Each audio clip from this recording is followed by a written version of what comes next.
Hey y'all, welcome to what is this day 4 of the lives. Today I want to talk to y'all about embracing your inner strength. And specifically, I'm going to be coming out of Philippians 4:13. And we all know this famous scripture that says, I can do all things through Christ who strengthens me.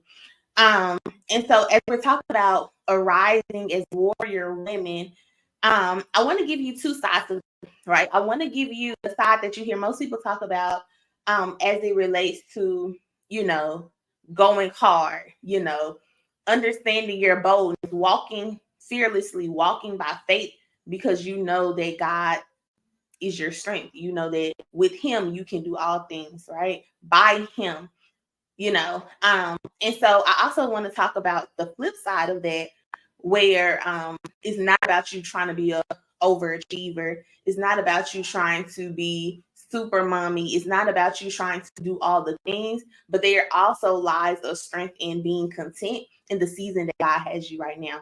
And so as we grow spiritually, we must learn how to embrace that inner strength that is Jesus Christ, right? In Proverbs chapter 3, verse 26, it tells me that I can do all, not some things, not a few things, not a little bit of things. I can do all things by way of, through, with Christ, because He's the one who strengthens me. And if you look at that word strengthens, it means He enables me. It means He makes me strong. It means He makes me bold. So when you begin to look at that word, He enables us to do all the things. He strengthens us to do all the things. So when I'm weak, He truly is strong. And so we can boast in our weakness, because in our weakness, even He is made strong. And He is what enables me to be able to do the things that He's called me to do. And so as we learn more about what that means, we can confidently arise as warrior women who are more than conquerors. We talked about that yesterday, who are more than conquerors because we know that it is Christ who indeed strengthens us.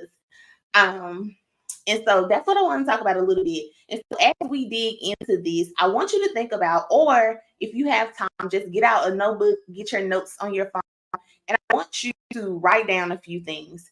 Number one, I want you to reflect on, to take note of, or write down 2 to 3 things. And we're just starting with the small baby step things. I want you to write down 2 to 3 things that you've been wanting or needing to do, but you haven't done it yet, right? This could be, applying for a job. This could be cleaning your house. This could be folding the laundry. This could be starting the podcast. This could be writing the book. Whatever it is that you have been wanting to do, been needing to do. For some of you, it isn't starting, it's finishing. So a lot of times we begin to start all of these things. We have these great ideas, but things happen in life and we begin to procrastinate. We become stagnant in it. We don't complete. So for some of you, it may not be the things that you've been wanting or needing to do. It's the things that you've been wanting or needing to finish. So write down 2 to 3 things. Don't write down too many. Just focus on the main 2 to 3 things that you've been putting off for, months, that you've been putting off for the past year or so. And then with that, I want you also to list out what the excuses have been. Like, what excuses have you been given for your delay? What excuses have you been given for not completing that thing? What excuses have you been giving for not doing the thing? I know a lot of times some common excuses are, well, I don't have the time, right? And I used to hear this all the time, like people make time for what they want to make time for. And I believe there's a lot of truth to that statement. I also believe, everybody have different capacities. Everybody has a different way of, managing their time. But people can make time for what they want to make time for. I used to hear all the time, well, we got the same amount of hours in a day. And while that's true, I think with certain resources, some of our time can be allocated to other things while other people's time can't, based on the resources they have. And that's not an excuse, but I want you to list out your common excuses that you use for delaying or procrastinating or not completing things to the finish. And so sometimes I don't have time. I don't have time to write the book. I don't have time to work on my business. I don't have time to clean my house. I don't have time to wash the clothes and fold the clothes and put the clothes up. I don't have time to do X, Y, and Z, right? And then I also hear a lot, I don't have the resources. Like, if I had the money, then I will buy the equipment so that I would be able to start. If I had the support, then I would be able to hire a nanny to take care of the children while I begin to do the work. These are the excuses that we come up with, and we know that our children aren't a burden. So whenever you find yourself thinking of your child as a burden, or even if you never say that or admit that out your mouth, whenever you begin to think like, man, I don't have the resources, my children, listen, let me tell y'all something right now. I don't know if y'all can see, I'm in my children's room recording this video, and my 3-year-old is right behind the camera playing in his toy bin. He's really quiet right now, and that could change at any moment. But that's not going to stop me from recording these videos, because I made a commitment to do these, frequently. Up until this point, I probably have never done a live. You know what I'm saying? And so I have my 3-year-old in the background. My 7-year-old is somewhere, and he'll probably be coming in here soon, or now you hear him in the background. And so sometimes we don't have the resources. I'm a stay at home, work from home mom. Okay. My boys are homeschooled, and they're with me 24/7. Literally, I'm with them 24/7, unless their dad takes them to the playground. You know what I'm saying? And so we can't use our children as an excuse anymore. Like, it's 2024. If you've been using your children as an excuse since you had them, we got to do something different. Okay. Also, I hear the excuse of, I'm tired, I'm exhausted. I work a 9 to 5. So when I come home, then I got to do this. I got to feed the children. I got to do this. I got to do that. So I'm just exhausted. I don't even have the energy to get these things done. I don't have the energy to finish writing this book. I don't have the energy to work on a business from 5 p.m. to 9 p.m. I don't have the energy to fold these clothes up. I just don't have the energy. You know what I'm saying? I hear these things all the time, and we have to, instead of saying what you don't have, like, how can I make time for this? How can I complete this without having the resources that other people use to get this done, even quicker? Or, I don't have the energy, but how can I do these things at my peak performing hours? So if you know that you're not a night person and you're a morning bird person, then instead of you waking up at 8 a.m., maybe you need to wake up a couple hours early to focus on these things. So we have to just figure the things out.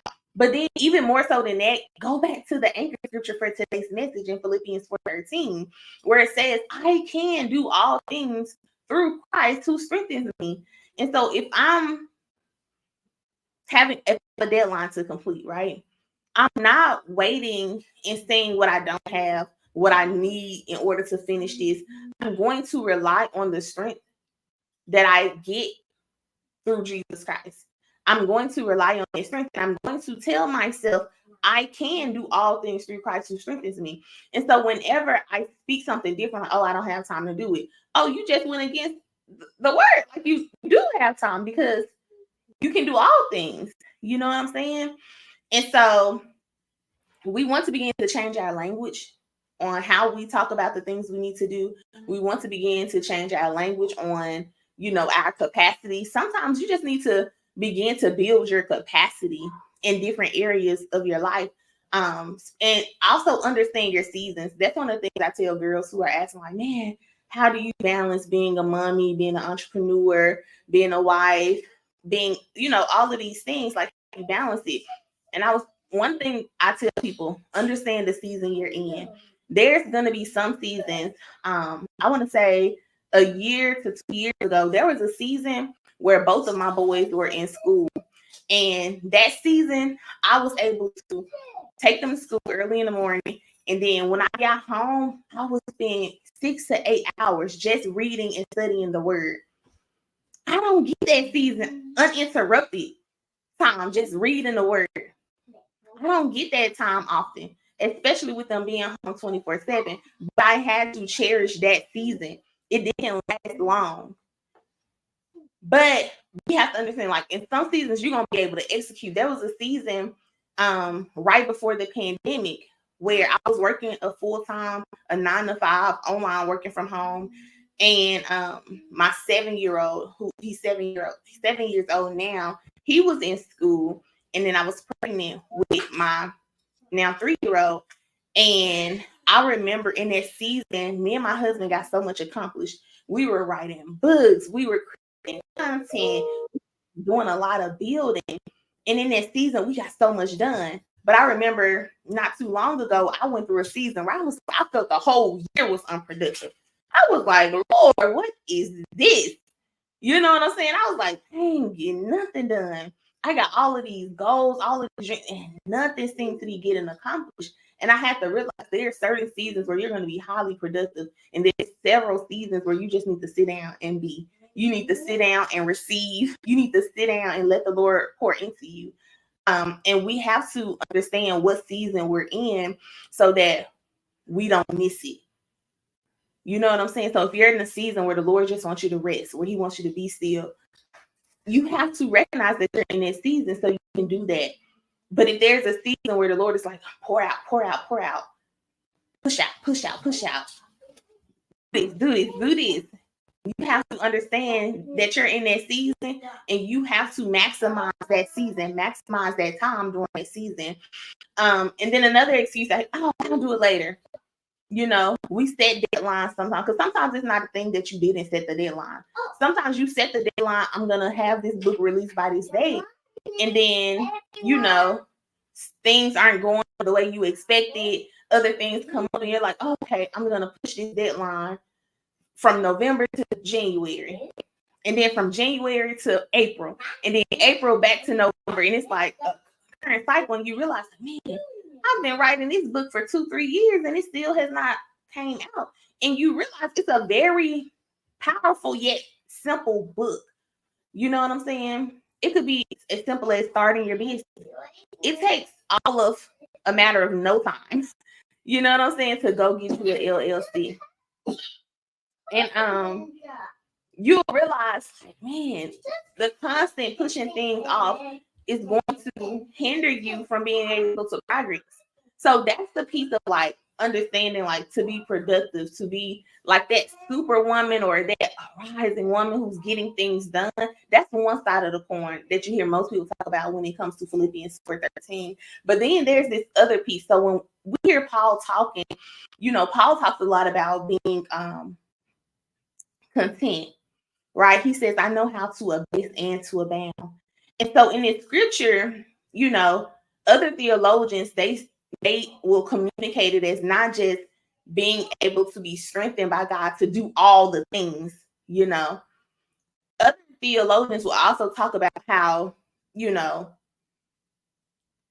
when it comes to you can do all things through Christ, that also includes being content. And not content is not complacent.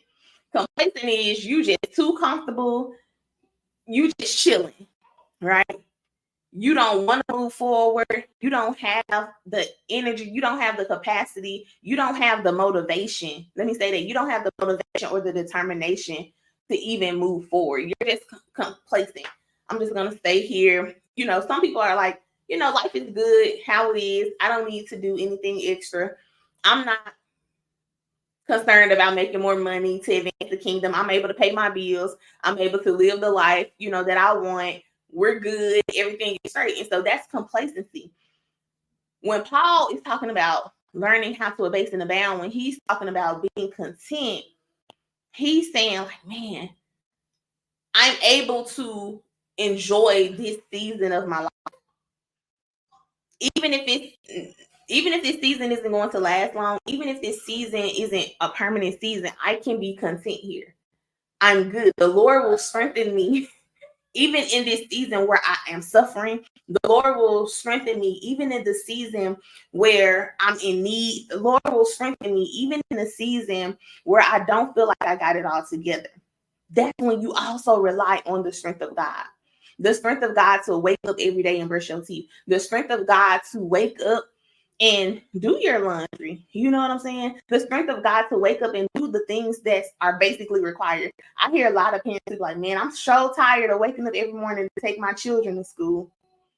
That's when you rely on the strength of God. Like, Lord, ooh, this waking up at 6 a.m. like to get the children together and taking them to school, that's a lot, right? And so some people have to rely on the strength of God just to do the basic necessities of life. And so when he's saying being content with where God has you, this is what he's saying. Like, you can also rely on the strength of God in the season that he currently has you in. And so it's important to lean on that strength, even to be still in the season.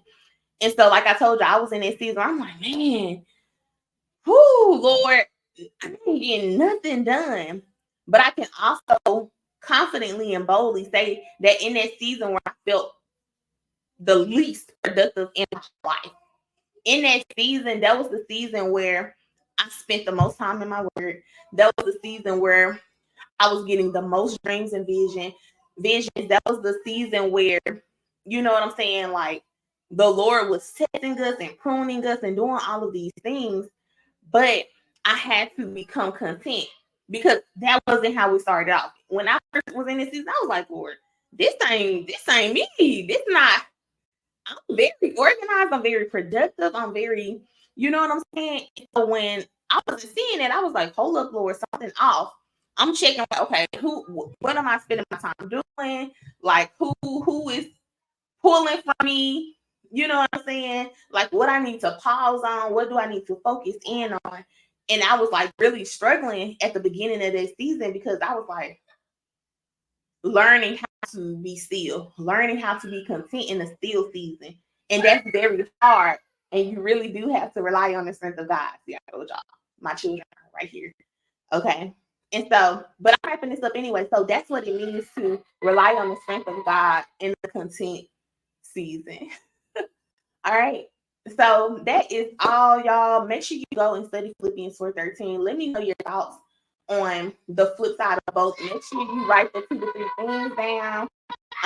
Write your excuses down and all of the things. And then let me know. DM me, comment, all of the things. All right, y'all. Bye.